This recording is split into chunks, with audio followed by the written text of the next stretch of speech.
The earliest forms of email are what we know as the Roman road system. The earliest forms of communication, previous until the time of the early church, religious communication for Jews was always considered to have to be in person.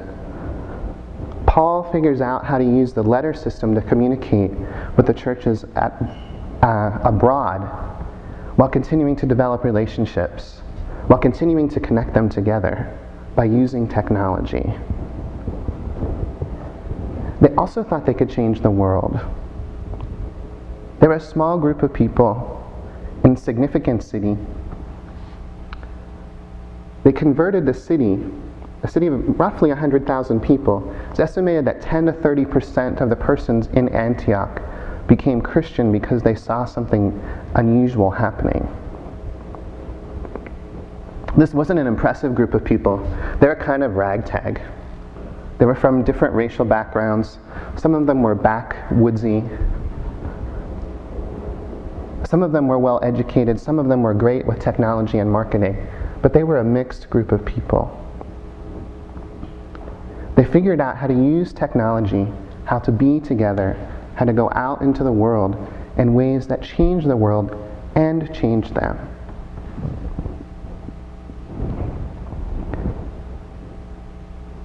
The biggest thing, I think, for congregational life is to figure out, are we ready? I'm not a process person. I don't like processes. Wes, your congregation is incredibly gracious with you for letting them be entertained through thinking through this and then moving into it. I like to get stuff done.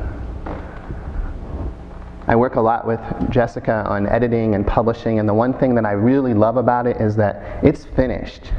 We have arrived once a month. There is a publication. It goes out and we are done.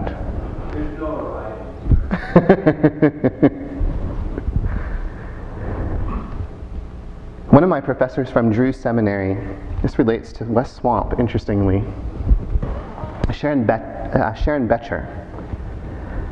She talks about the theology of swamps.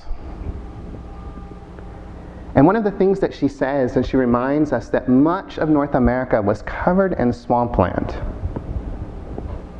This weird space that's in between, that's not quite dry and not quite wet. And she says that most of us thought that there was really no use for this space. We could neither build on it nor water ski on it.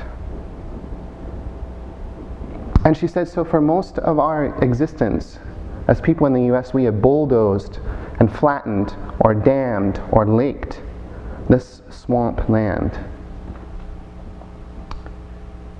And she said, and what we figured out is that the swamp was necessary to keep the water clean, to keep fields irrigated at healthy spaces.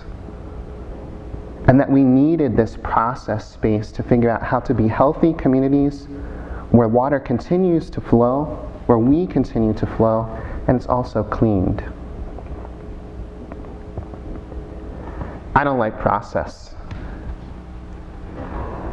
But there is something significant about getting through and being in the swamp of figuring things out, of helping us to sort of restore our soul, to remind ourselves to keep moving even in space that's difficult to navigate, to live in spaces where we can't quite build or move fast enough to water ski, but to be in the in-between space that sort of allows us to think and be with God in ways that helps clean us, to prepare us for the world.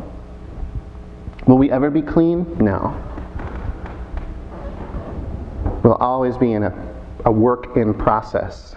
We will not have arrived.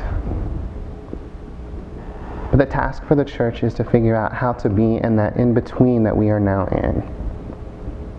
A place where we aren't quite what we were, where the present reality is sometimes really interesting and really disturbing, and with a future that we know is God's alone. Eastern religious tradition critiques Christian tradition of hope. one of the critiques it says is that Christians rely too much on hope and then don't do enough to change the world in between.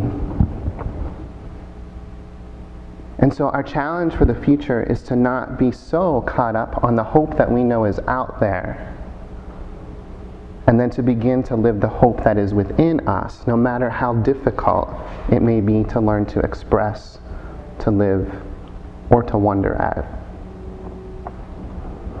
West Swamp has begun the journey of figuring that out. Things are not the same. Bible school is not full of hundreds of kids. Palmyra is somewhere in between. Not quite suburban, not quite quaint small town.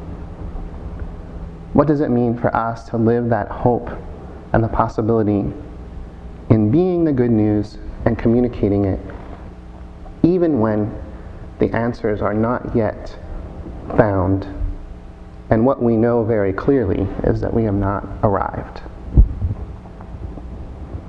Wes, thanks for the opportunity to think with you. Blessings on the process of being in the process. And thank you for giving us the chance to think together.